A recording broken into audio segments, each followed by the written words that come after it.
Ouais, la team, je viens de recevoir un billet de la zone 51. Je vais découvrir enfin le secret de la zone 51. En fait, si on regarde là, il y a bien un truc là, on voit bien qu'il y a marqué zone 51. Mais mec, t'es complètement débile.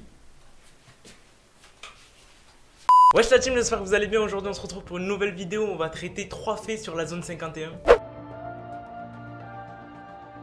N'oubliez surtout pas de lâcher le gros like des familles et aussi de me follow sur mon compte humour qui est ici et mon compte privé qui est ici. Et on commence avec le premier fait sur Hillary Clinton.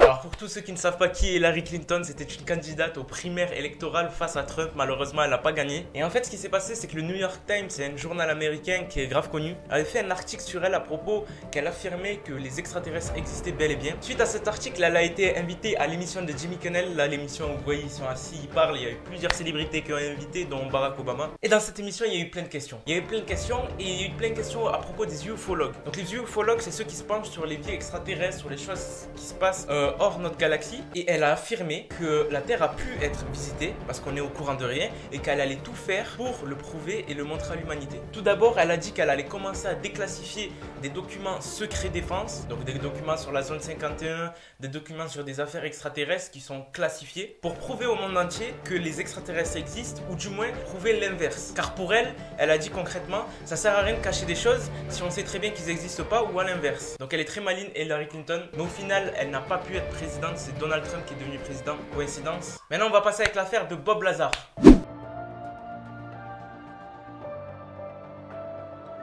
Alors Bob Lazar, c'est un astrophysicien qui a fait ses études au MIT et qui a pu rentrer dans les années 1980 à la zone 51 où il a été affecté au secteur 4. Suite à ça, Bob Lazar a rencontré des trucs qu'il ne pourrait même pas expliquer. Il y a un documentaire sur ça, je vais vous le passer tout de suite d'ailleurs.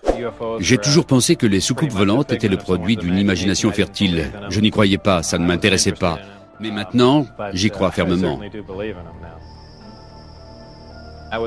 Je travaillais dans le laboratoire sur le réacteur et un des amplificateurs gravitationnels qui provenaient de la soucoupe.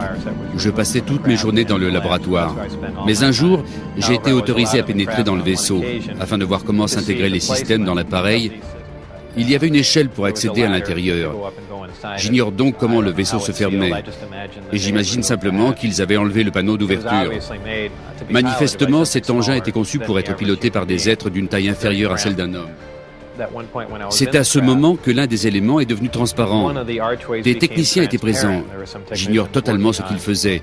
Et puis, quelque chose s'est mis à défiler sur l'écran. Apparemment, le revêtement du vaisseau, sous un influx électrique ou un autre facteur, pouvait devenir transparent. Peut-être pour voir à l'extérieur, ou bien pour faire office d'écran vidéo. Tout cela était plutôt incroyable. Quand je suis sorti de l'appareil, la coque avait à nouveau l'aspect d'un simple morceau de métal.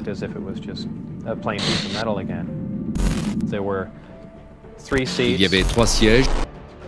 D'après les dires de Bob Lazar, la zone 51 renfermerait un très gros secret au niveau des technologies extraterrestres. Beaucoup de personnes l'ont traité de malade car il n'a jamais pu justifier qu'il a travaillé à la zone 51. Mais néanmoins, il affirme que le gouvernement a tout mis en place pour effacer son existence à la zone 51 et pour plus qu'il soit un gêne autour de ce mythe. Personnellement, dites-moi ce que vous en pensez. Moi, je trouve ça un peu louche. Là, on va passer avec Boyd Bushman.